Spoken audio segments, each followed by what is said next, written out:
Huskers in their bye week. Hi, Sean Callahan with HuskerOnline.com. Before I get to that, if you're looking to pick up some tickets to go to a college football game this weekend, a pro game, or any game for that matter, or a concert, download the Game Time app. It is your spot to get tickets for any event you want to attend. And we've got a special for our On3 viewers. Use the promo code ON3 and we're going to give you $20 off. That's on the Game Time app. Use the promo code ON3 to receive $20 off your ticket order. All right, we heard from head coach Matt Rhule here on Monday as the Huskers are in their bye week. Rhule laid down the schedule here for his football team. We did our normal Monday. We replaced the afternoon meetings with study hall, so guys can get caught up, not caught up, but get a good jump academic. Someone's phone. Still recording. We'll practice Tuesday, Wednesday, Thursday. Then we'll give everybody off, Friday, Saturday, Sunday, and come back to work Monday. Big topic of discussion for Rhule, and it was something they hit on going into the Rutgers game last week, was physicality. I think it's a work in progress. I think we've been a very physical team. I think Illinois, I didn't feel like we were the more physical team. I felt like we were looking at the scoreboard instead of just playing the next play. I was worried about winning, which ultimately comes from me. So I think we've been a very physical team.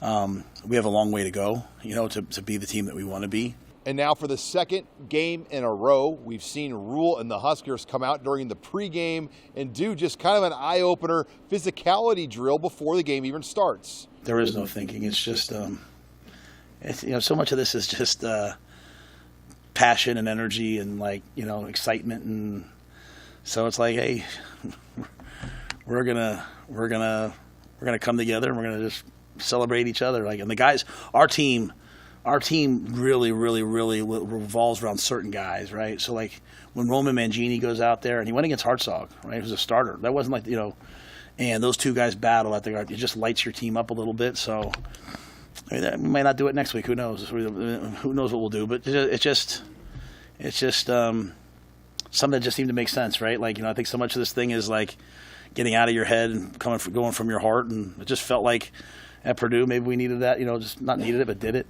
But the whole I don't know if I told you the whole onus of it, the whole origination of it came from when I used to work for my mentor, one of my mentors, George DeLeon. He would talk about over the years playing Nebraska.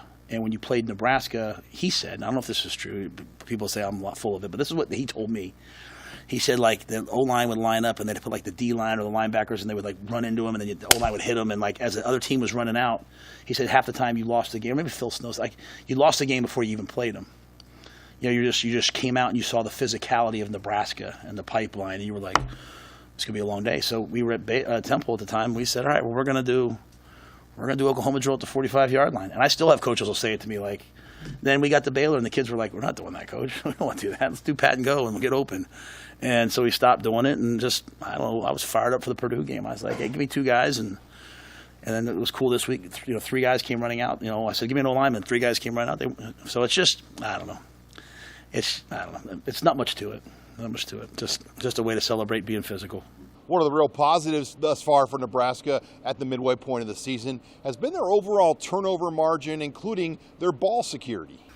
Yeah, I think we're second in the Big Ten right now in turnover margin. Right? I forget what the number is nationally. I just went through it with the team, so it's a good example of putting your mind to something and getting it done. And we won the turnover battle again this past game, so it's every game but one. One game we tied, all the rest of them we've won. So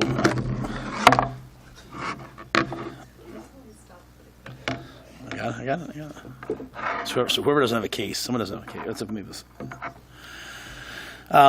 Yeah, but I think it's been months and months of work, and it's also just I think sometimes we think we were working on it last year, and while it wasn't coming to fruition, I still think the work we did last year, the work we did this offseason, the work we did in training camp has helped, and it's just the guys. The guys are protecting the football. They're running violently, but still have great ball security. So it's been a good thing.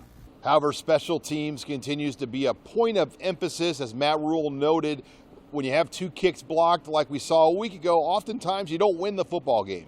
Special teams, special teams is kind of a tale of two things, right? You have in the last 2 games, 5 or 6 balls put down inside the 10, punts down, that land inside the 10. I mean, you fake a field goal, you tackle them on a fake punt. So we fake a punt, they fake a field goal, we stop them. But then you have, 2 blocked field goals the week before. Obviously, you have 2 blocked punts. To ever have 2 blocked punts and not lose the game is almost impossible. And credit to Nate Borkacher, the play he made on that blocked punt. He runs the guy down, tackles him at the 2, and then we're able to have this epic goal line stand. So it's an old Frank Beamer, Virginia Tech. They used to rush the punt and leave the corners off at 9 yards. They just stood there and they watched.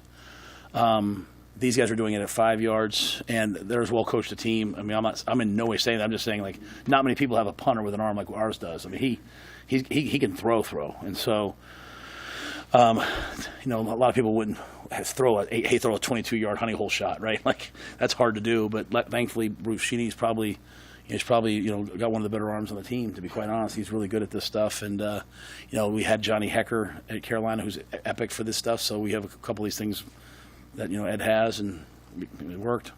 We saw some players like Riley Van Poppel and Malachi Coleman play in this game on Saturday. They continue to be 4-game redshirt candidates. Bly Hill as well is another one of those. Yeah, this was a targeted decision. He's going to play in this game. He's physical run stopper. Was excellent on the goal line, so he fit into this game. I think with all the guys, we look at them. Some have 1 game left. Some have 2 games left. Some guys haven't played yet. They have 4, and so we're utilizing it. So I think every guy's a little different, but yeah, I think the way we build the team is to redshirt the guys who can redshirt and let them develop and play them the right amount. James Williams is out there, has a big game statistically, right? And it's like, well, we made the decision, a hard decision, but the right decision last year to redshirt him down the stretch, and now you see a much more developed player in my mind.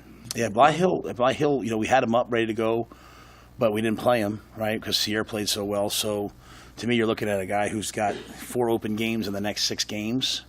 So pending a bomb going off, you could probably play him in 4 games. And you've got like Amari Sanders has a game left. You've got Larry Tarver has 2 games left. So a bunch of these young players who are developing and getting better and better and better, they have some opportunities here. So, if Bly wants to play, so if Tommy can't go or if Sierre were to get hurt, Bly would be right there. But Jeremiah Charles has done a good job stepping in as needed. You think about it, you're out there, and he's really the 5th corner 2 weeks ago, and now he's the 3rd corner, and so with Tommy out, so it's with Tommy and Bly out, so it's a credit to him. Still no update on the status of Tommy Hill coming off of the bye week. Hill has been out now since the Illinois game, but in his place, Sierre Wright has played like an all-conference caliber player as he leads the secondary right now in almost every single category. Yeah, well, Sierre's done an excellent job, and he's competitive, he's tough, he's smart, he's helped us on special teams. He made that play on the back fade of the goal line, where he reached back and went and made a play, kind of going back to what we were just talking about. The goal line stands weren't great calls by Tony. They were good calls by Tony with guys making great plays, right? Giff has the tight end man-to-man. He's ineligible, so he just runs right through and hits him, right? Just Sierre picking the ball off, knocking the ball down, just elite focus. So Sierre's really helped us, during this time with Tommy. As they come back, I think it's probably too early. We obviously are always talking about, hey, what can we do? How can we help ourselves? But I'm not sure that I'm ready to know that yet. But we hope to get Tommy back, and we thought he was going to play in that game up until kickoff. As he was running out, like kind of just couldn't quite go. But again, we have Sierre, so it's not like we're forcing Tommy to come back too early, right? Like we want him to come back and be healthy. So hopefully Tommy can have a good week of practice, and then between those three guys, we'll rotate him around. Another player that continues to play at an all-league level for the Huskers has been defensive lineman Ty Robinson. Yeah, I think it's worthy of praise. Yeah, I try to keep that. I'd like that number to be like in the 40s and 45. But again, it was a little different because there are some subtle things in that game. Like Tony got out of his comfort zone and he played 3 different personnel packages. Right, like he took the jack off the field and played with 3 true linebackers to play the 3-down stuff. Then he played with with a big package, right, and just said, hey, we're not going to let you run the ball. Then he played with the base package. And what it allowed us to do was get us to where we had a lead. And now, to me, playing 60 plays when you're pass rushing at the end of the game is a lot different than 60 plays of, here comes power, ISO. So getting the lead and then letting Ty pass rush. But Ty's in great shape and he practices hard. And that was the number one thing last year with Ty. I'd always talk about, because we didn't have him in the offseason. He had that shoulder surgery. I was always like, if you got to get into great shape and play hard. You can't play hard 15 snaps a game, and Ty's running all over creation out there. So, yeah, I think playing 61 plays is a credit to him. Usually on bye weeks, you'll see the staff go out and recruit. Don't expect, though, to see Nebraska out this bye week, Matt Rule says. Yeah, we won't do much this week. We might go see one guy here, one guy there.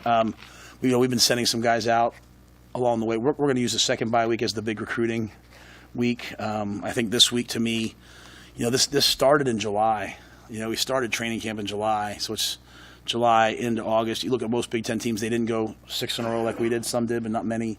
So I really want the coaches and staff, players to work and then just take a little time to refresh, come back, take them one, and then we'll play 3 games, and then we'll have a bye week. And then that bye week, we'll go recruit and we'll use up the rest of our days. But yeah, to your point, the change in the schedules made it a little bit harder. And then there's no December recruiting now. So really, most of the days I'm going to try to use them for my days, So we'll try to get out next week. And finally, what are the goals here for this football team as Matt Rule and his team take on these final 6 games? Yeah, well, I didn't set any goals out. I literally mean that. I just want to be relevant, and so I think at least we're relevant. I still wake up at night upset we lost to Illinois. That's God's honest truth.